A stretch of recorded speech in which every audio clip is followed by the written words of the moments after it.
हमारे साथ प्रोफेसर संजय भारद्वाज भी मौजूद हैं। संजय जी, किस तरह से आप खास करके अमेरिका के रोल को एनालाइज करेंगे, क्योंकि अमेरिका आने वाले वक्त में इजराइल का किस कदर साथ देगा, किस तरह से साथ खड़ा रहेगा, इसको लेकर कई सवाल उठ रहे हैं। मिडिल ईस्ट में क्या अमेरिका की इन्वॉल्वमेंट आने वाले वक्त में और बढ़ती आप देखते हैं? देखिए, निश्चित रूप से आप अगर इजराइल के संदर्भ में अमेरिका और इजराइल को देखते हैं तो इजराइल जो है वो मिडिल ईस्ट में एक तरीके से अमेरिका का प्रॉक्सी है। यूरोप में निश्चित रूप से यूके एक तरीके से अमेरिकन आइडियोलॉजी और अमेरिकन विचार को आगे बढ़ाता है।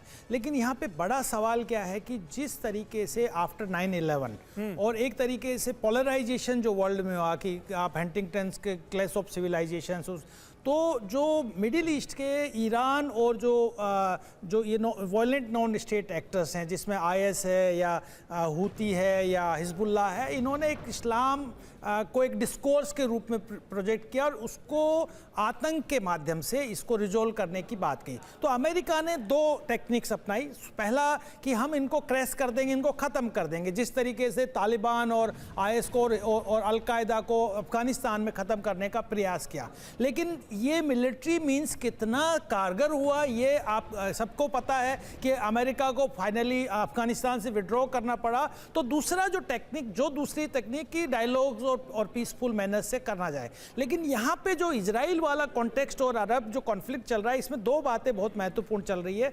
एक अमेरिका को लेकर रुख मैंने इसलिए भी जानने की कोशिश की क्योंकि अमेरिका एक तरफ तो डिप्लोमेटिक सॉल्यूशन की बात करता हुआ नजर आ रहा था, कह रहा था कि मिडिल ईस्ट में जो चीजें हैं वो आउट ऑफ कंट्रोल हो रही हैं, इजराइल अब इस जंग को आगे ना बढ़ाए, सीज फायर समझौते की बात हो रही थी। जब हमला होता है, नसरल्लाह की जान जाती है, तो कहता है कि देखिए 7 अक्टूबर को जो हमला हुआ था हमास का, उसका बदला पूरा हुआ। इसलिए मैं समझना चाह रहा था कि अमेरिका आखिर चाहता क्या है, दिखाना क्या चाह रहा है, करना क्या चाह रहा है। समीर, यही मैं इसी बात पे आ रहा था कि देखिए, दुनिया जो बटी हुई है दो कैंप में बटी हुई है। एक पीस कैंप है, एक जस्टिस कैंप है। जहां पे जस्टिस कैंप की बात आती है तो कुछ सिंपैथी चली जाती है, जो फिलिस्तीनियंस हैं या ह्यूमैनिटेरियन क्राइसिस हो रहा है या वहां पे इनोसेंट कोलेट्रल डैमेज हो रहा है, इनोसेंट लोग मारे जा रहे हैं। हाँ। लेकिन जहां पीस कैंप की बात है तो आतंकवाद को तो कोई भी अप्रूव नहीं करेगा। और हमास ने क्या किया, आतंकवादी एक्ट किया। और अमेरिका और इजराइल को एक तरीके से एज है कि नहीं, आतंकवाद का खात्मा करेंगे, कोई भी वॉयलेंटली आप किसी को डरा धमका के आप कोई भी किसी को आप बंद नहीं कर सकते हैं। तो